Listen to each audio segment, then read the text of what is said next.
Hello student, आज हम लोग केमिकल काइनेटिक्स चैप्टर में एक नए टॉपिक्स के बारे में डिस्कस करेंगे। Molecularity of reaction. Molecularity of reaction.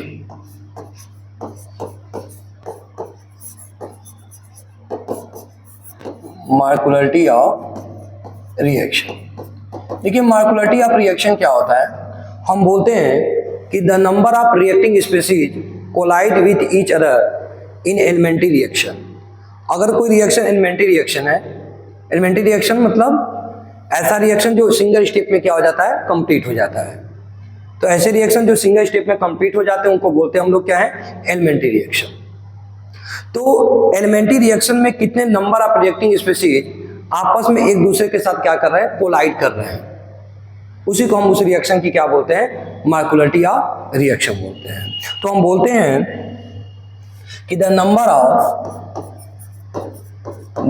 Of reacting species, the number of reacting species. अच्छा, रिएक्टिंग स्पीशीज में हम लोग क्या क्या हो सकता है कि रिएक्टिंग स्पीशीज क्या हो, एटम्स हो सकता है रिएक्टिंग स्पीशीज क्या हो, आयंस हो, या हो सकता है रिएक्टिंग स्पीशीज क्या हो, मॉलिक्यूल्स हो। ठीक है, तो the number of reacting species, atom और आयंस और molecules collide with each other in elementary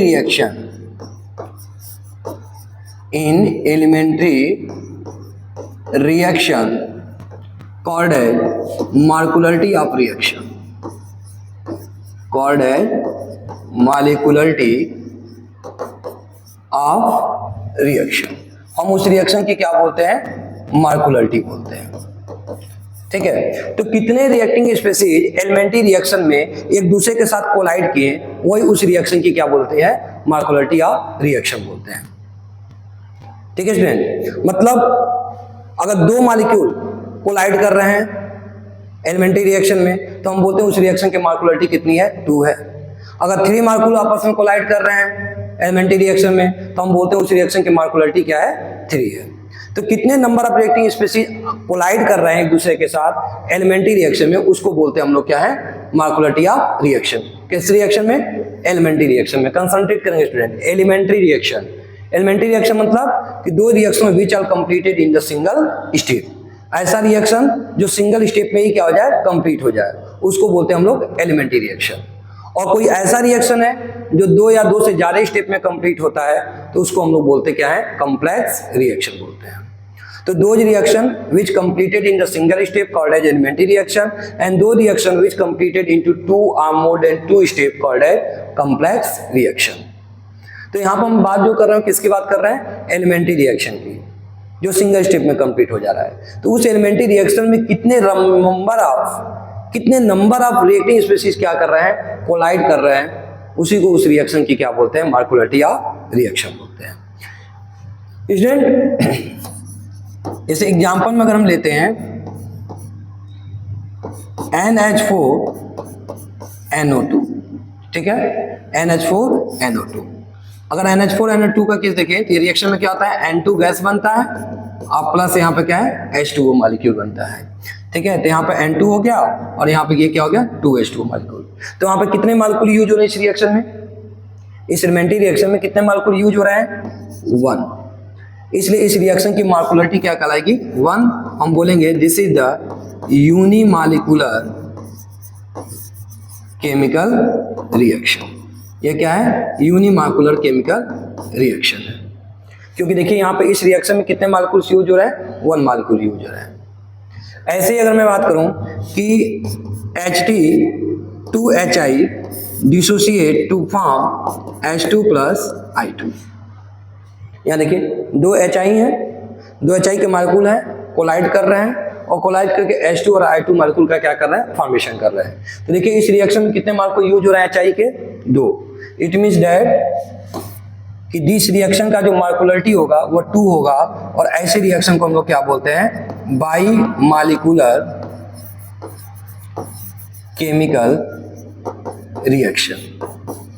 by molecular chemical reaction. क्योंकि यहाँ पर दो मालिक्यूल जो हैं, इसलिए इस रिएक्शन को हम लोग क्या बोलेंगे, बाई मालिकुलर केमिकल रिएक्शन बोलेंगे। ठीक है स्टूडेंट, अब यहाँ पर कुछ पॉइंट्स हैं जिनको आपको ध्यान देना है। पॉइंट नंबर 1,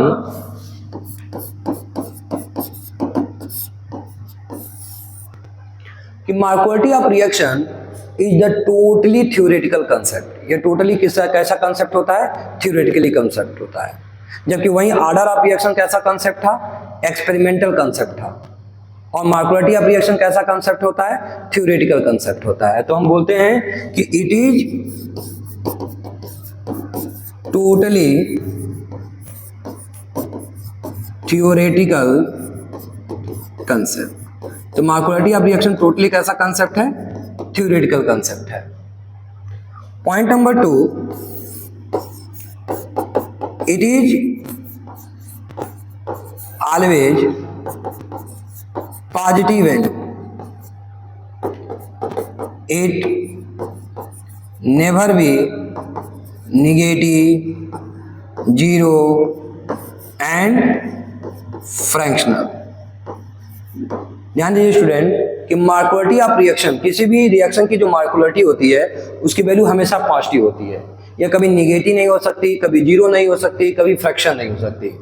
ऐसा नहीं होगा कि किसी रिएक्शन में जीरो मालिक्यूल आपस में क्या कर रहे हैं, कोलाइड कर रहे हैं। या ऐसा नहीं होगा कि किसी रिएक्शन में नेगेटिव मालिक्यूल्स आपस में एक दूसरे के साथ क्या कर रहे हैं, कोलाइड कर रहे हैं। या फ्रैक्शन में नंबर ऑफ मालिक्यूल्स क्या कर रहे हैं, कोलाइड कर रहे हैं। इसीलिए किसी भी रिएक्शन की मालिकुलरिटी जो होती है वो ऑलवेज क्या होती है, पॉजिटिव होती है। जबकि वहीं हम ऑर्डर ऑफ रिएक्शन की जब बात कर रहे थे तो हमने ये कहा कि ऑर्डर ऑफ रिएक्शन क्या होता है, पॉजिटिव भी हो सकता है, नेगेटिव भी हो सकता है, जीरो भी हो सकता है और फ्रैक्शनल भी हो सकता है। तो स्टूडेंट दोनों में डिफरेंस को लेकर के चलिएगा। अगर आपसे एग्जाम में पूछा जाता है what is the difference between molecularity of reaction and order of reaction, तो देखिए जब भी किसी के बीच में डिफरेंस पूछा जाता है तो ओवरऑल जो है हम क्या करते हैं, सबसे पहले हम डिफिनीशन वाइज क्या करते हैं, उसको सेपरेट करते हैं। जैसे इसका डिफिनीशन क्या है, the number of reacting species collide with each other in elementary reaction called as molecularity of reaction. वहीं अगर हम ऑर्डर ऑफ रिएक्शन की बात करते हैं तो ऑर्डर ऑफ रिएक्शन क्या होता है, हम बोलते हैं कि the sum of power on concentration of reactant in rate law expression. Rate law expression में रिएक्टेंट के ऊपर जो पावर होता है उसका जो सम होता है उसी को हम लोग क्या बोलते हैं, ऑर्डर ऑफ रिएक्शन बोलते हैं। और ऑर्डर ऑफ रिएक्शन कैसा कंसेप्ट था, एक्सपेरिमेंटल कंसेप्ट था। वहीं जबकि मालिकुलरिटी ऑफ रिएक्शन कैसा कंसेप्ट है, थ्योरेटिकल कंसेप्ट है। ऑर्डर ऑफ रिएक्शन में भी पॉजिटिव, नेगेटिव, जीरो, फ्रैक्शनल। जबकि मालिकुलरिटी ऑफ रिएक्शन क्या होता है, ऑलवेज पॉजिटिव होता है, it never be negative, zero and fractional. Clear है। Point number 3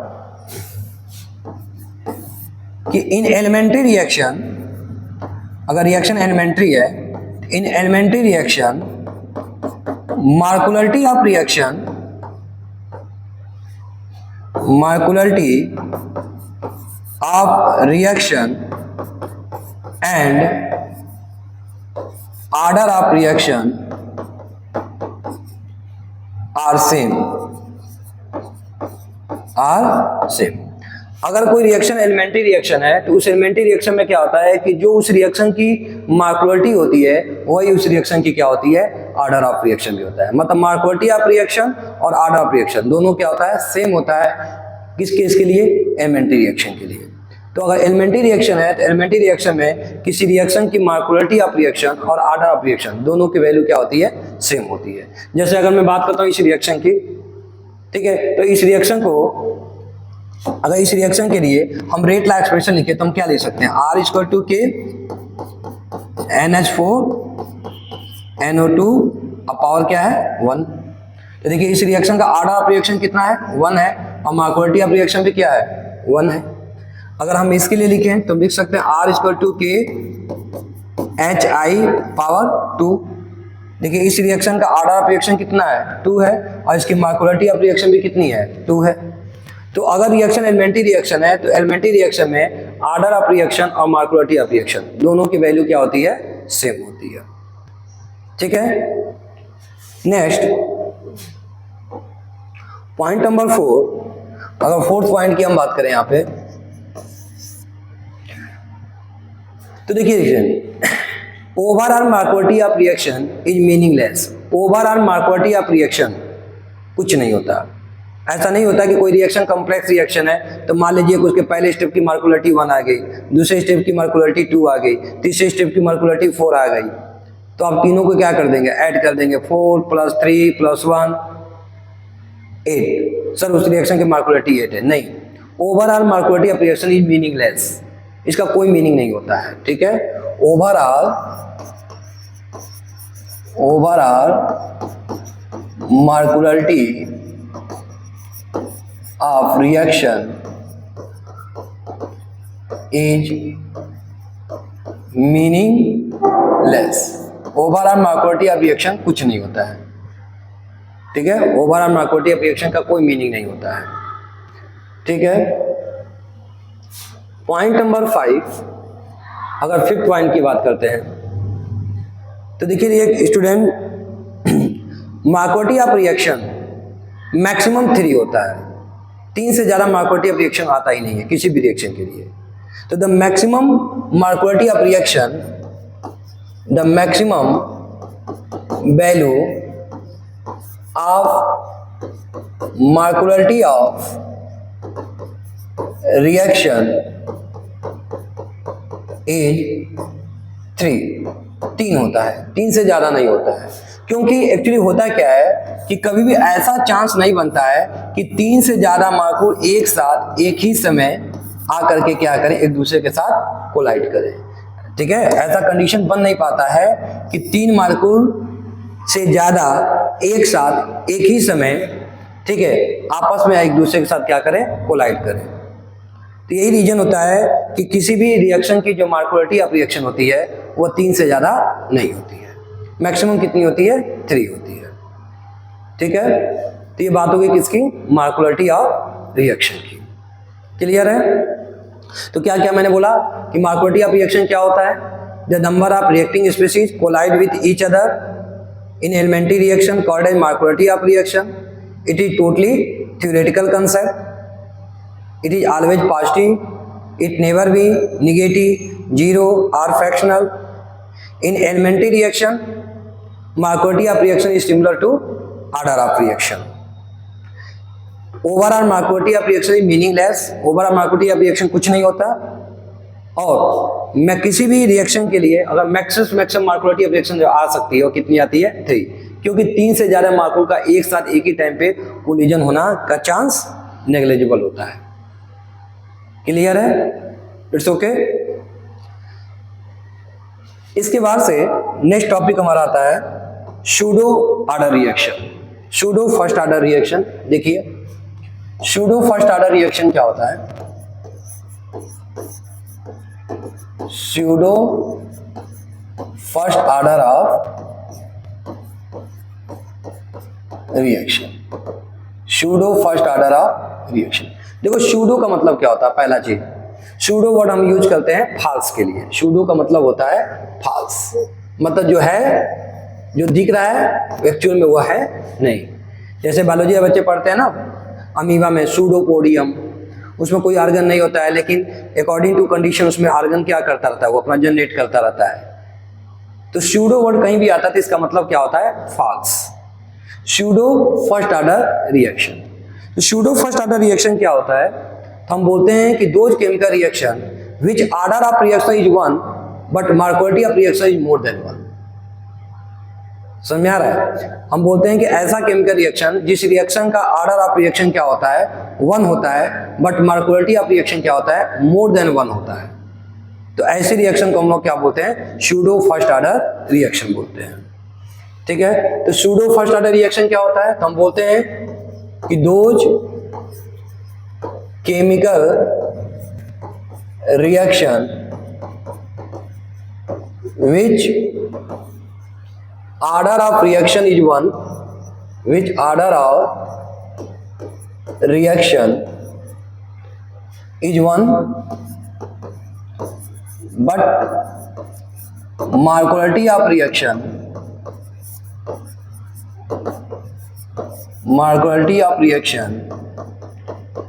is more than 1। Molecularity of reaction क्या होता है, मोर देन वन होता है, एक से ज्यादा होता है, called as pseudo first order reaction, called as pseudo first order of reaction. तो आप लोगों को कभी कभी बोर्ड में पूछा जाता है सूडो फर्स्ट ऑर्डर रिएक्शन पे शॉर्ट नोट्स राइट करिए, ठीक है, या आपसे पूछा था कोई 2 एग्जांपल दीजिए सूडो फर्स्ट ऑर्डर रिएक्शन का। तो इसमें आपको स्टूडेंट 2 एग्जांपल आपको याद रखना है, कौन कौन। First, hydrolysis of sucrose, hydrolysis of sucrose क्या है, अगर हम सुक्रोज में वाटर ऐड करते हैं, उसकी हाइड्रोलाइसिस करते हैं, तो यहां पर हमको ग्लूकोज अब प्लस क्या मिलता है, फ्रक्टोज मिलता है, ग्लूकोज मिलता है प्लस क्या मिलता है, फ्रक्टोज मिलता है। तो जब सुक्रोज में हम वाटर ऐड करते हैं तो ग्लूकोज मिलता है प्लस क्या मिलता है, फ्रक्टोज मिलता है। और ये जो वाटर हम ऐड करते हैं ये हम एक्सेस में ऐड करते हैं। तो जब हम इस रिएक्शन का ऑर्डर ऑफ रिएक्शन देखेंगे, ठीक है, तो हम क्या देखेंगे कि इसके रेट लॉ एक्सप्रेशन में अगर हम इस रिएक्शन के लिए रेट लॉ एक्सप्रेशन लिखें तो R इक्वल टू क्या आता है, K सुक्रोज पर पावर 1 और H2O पे पावर क्या है, 0।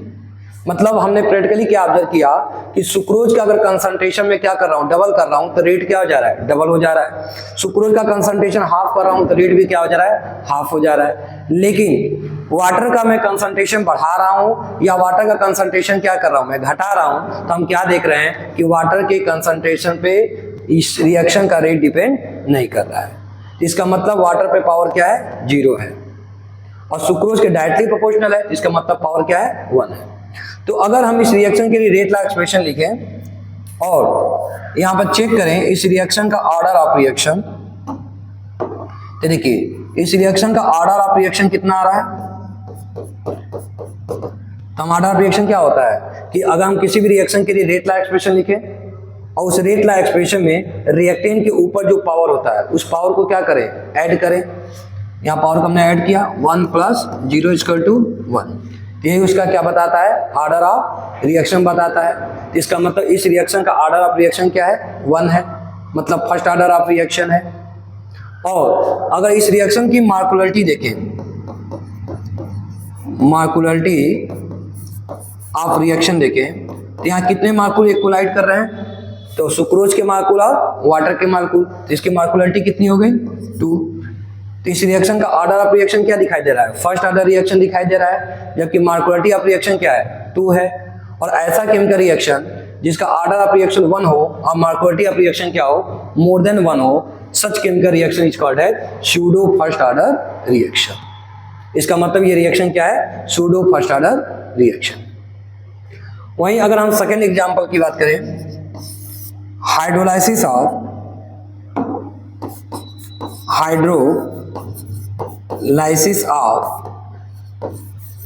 एस्टर। अगर हम एस्टर की हाइड्रोलाइसिस करें, ठीक है, किसकी हाइड्रोलाइसिस करें, एस्टर की। तो अगर हम एस्टर की हाइड्रोलाइसिस करते हैं, मतलब एस्टर में अगर हम वाटर को मिक्स करते हैं, ठीक है, यहाँ पर वाटर क्या रहता है, एक्सेस में होता है। तो हमको मालूम है कि एस्टर के हाइड्रोलाइसिस से क्या मिलता है, हमको कार्बोक्सिलिक एसिड मिलता है प्लस क्या मिलता है, एल्कोहल मिलता है। कार्बोक्सिलिक एसिड मिलता है प्लस क्या मिलता है, एल्कोहल मिलता है। और इस रिएक्शन के लिए अगर हम रेट लॉ एक्सप्रेशन लिखते हैं तो क्या लिखेंगे, R = K एस्टर पे पावर 1, वाटर पे पावर क्या हो गया, 0। तो आप क्या देख रहे हो कि हम ये देख रहे हैं कि इस रिएक्शन के लिए जो रेट ऑफ रिएक्शन है वो एस्टर पे कंसंट्रेशन के पावर 1 पर डिपेंड कर रहा है। मतलब अगर एस्टर का कंसंट्रेशन में डबल कर रहा हूं तो रेट डबल हो जा रहा है, हाफ कर रहा हूं तो रेट भी क्या हो जा रहा है, हाफ हो जा रहा है। वहीं जबकि वाटर के कंसंट्रेशन पे इस रिएक्शन का रेट डिपेंड नहीं कर रहा है। वाटर का कंसंट्रेशन में अगर बढ़ा रहा हूं, घटा रहा हूं, तो रेट ऑफ रिएक्शन क्या रह रहा है, कांस्टेंट रह रहा है। क्लियर है। तो अगर हम इस रिएक्शन के लिए ऑर्डर ऑफ रिएक्शन देखें, ऑर्डर ऑफ रिएक्शन, तो क्या आएगा 1 + 0 = 1। मतलब इस रिएक्शन का ऑर्डर ऑफ रिएक्शन क्या निकल के आया, 1 निकल के आया। मतलब ये कैसा रिएक्शन है, फर्स्ट ऑर्डर रिएक्शन है। वहीं अगर हम बात करते हैं मॉलिक्यूलरिटी ऑफ रिएक्शन की, मॉलिक्यूलरिटी ऑफ रिएक्शन की, यहाँ कितने मॉलिक्यूल यूज हो रहा है, तो 1 एस्टर 1 वाटर, तो टोटल नंबर ऑफ मॉलिक्यूल्स कितने हो गए, 2 हो गए। तो इस रिएक्शन की मॉलिक्यूलरिटी कितनी आ रही है, 2 आ रही है।